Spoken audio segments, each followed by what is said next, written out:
The New York Rangers, they continue to reshape their roster this season as they made another deal that went down on Saturday. So let's break down the latest trade for the Blue Shirts and more. We're going to do it with a writer covering the Rangers with Forever Blue Shirts. His name is Matthew Mugno, and he joins me now. Matt, how are you doing, my friend? I'm doing great. I know we got in touch yesterday about the trade, and I actually had the chance on a broadcast. This is like a one in a million chance. One of the prospects involved happened to play for Cornell men's ice hockey Hmm. D1 program, and they were coming to RPI. So the ice hockey team that I call games for play-by-play, he happened to be on the opposing side. So it was really cool. Day of a trade. I cover the Rangers, and then I'm also luckily enough, broadcasting a game that the prospect involved in yesterday's trade was in. Hey, it's funny how things all come together, right? And you have these connections that come together, so you can't complain about that. All right, Matt, let's get into it. So, Chris Drury, he makes another deal before Friday's trade deadline, and here are the deets for the trade. The Blue Shirts, they agreed to a trade on Saturday to send defenseman Ryan Lindgren for Jimmy Vesey and the rights to unsigned 2021 draft pick Hank Kemp to the Avalanche in exchange for center Huso Parssinen and veteran defenseman Calvin DeHaan. Now, the trade also includes draft picks coming back to the Rangers, a conditional second round and conditional fourth round selection, both in this year's draft. So, what did you make of this deal for the Rangers when you learned about it? Dexter, I think you're a baseball guy too. I know that. It's kind of like the home run that just finds its way out of the park, right? Like I wouldn't say it's a triple decker, but for what Chris Drury was dealing with this season and what he was able to make out of two assets that are unrestricted free agents going into this summer, right? One of them, Ryan Lindgren, a warrior.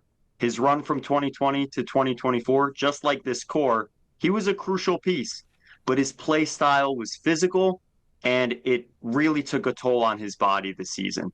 With the way that trended, we've seen this with some defensemen in the past within the organization, namely Dan Girardi and Mark Stahl.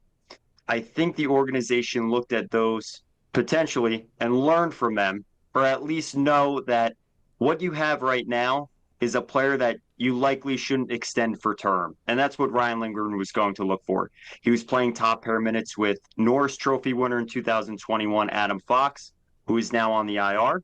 And with that situation, they said, this is time to move on from this player. Jimmy Vesey, a player that came out of the 2022 training camp on a player tryout, a PTO contract. He then was extended 2 years. If you told us 3 years ago that Vesey would still be on the roster, I think you'd be shocked. That's maximizing value out of an asset. And they were able to get a return for two players that likely would not sign or the organization would not sign come July 1st. So I think in this deal, what was going out, you got a return for. And what was coming in? A veteran defenseman in Calvin DeHaan, who's familiar with New York City. He was a New York Islander, a top pick in 2009 for the club. And Juuso Parssinen, a 24-year-old center. This organization does not have a center in their prime. All three of their centers are above 30 years old. They're all NHL veterans. You're getting a center in return that's young and has a ceiling. How high is that ceiling? We will see the rest of the season. But Parsonen's big, strong, and 24 years old. There's promise in his play.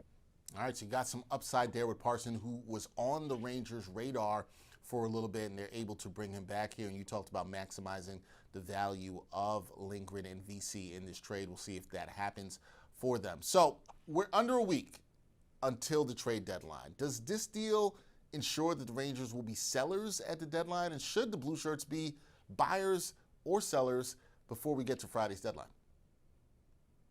I think everyone initially thought it was going to be a mix of both. But with this deal, and now with Riley Smith tonight in 2 hours, he won't be in the lineup against the Nashville Predators, held out for roster management reasons, which likely means he will be traded.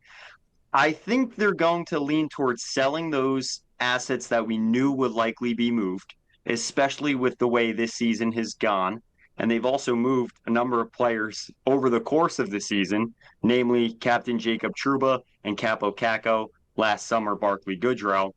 And moving forward, I think they may sell the easy targets And that may set up an ambitious trade deadline for March 7th. Whether a move happens before then or not, we may see another player moved that might maximize their value at the time that the team can. Chris Kreider, although injury riddled, and Keandre Miller, who's has an injury currently, they could be names to watch. I don't know for certain if those are names that will go. The names that we anticipated were Lindgren, VC, Riley Smith.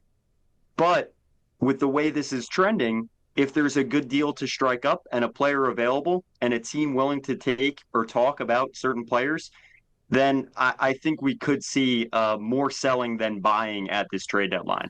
I do find that interesting, Matt, because it's very interesting to see what Chris Drury will try to do here. Is he going to try to continue to maximize the value with this roster while trying to keep them competitive? And that brings me to my last question for you here, because the Rangers, they enter play on Sunday before they play the Predators. They're 4 points behind the Red Wings and the Blue Jackets for the final two playoff positions in the Eastern Conference.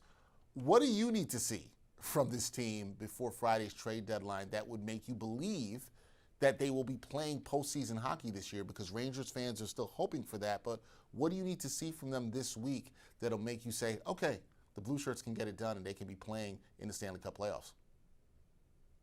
I think that this team has shown us enough this season. I think what this situation is, if this team can make the postseason, that is a plus. If not, it's a build year.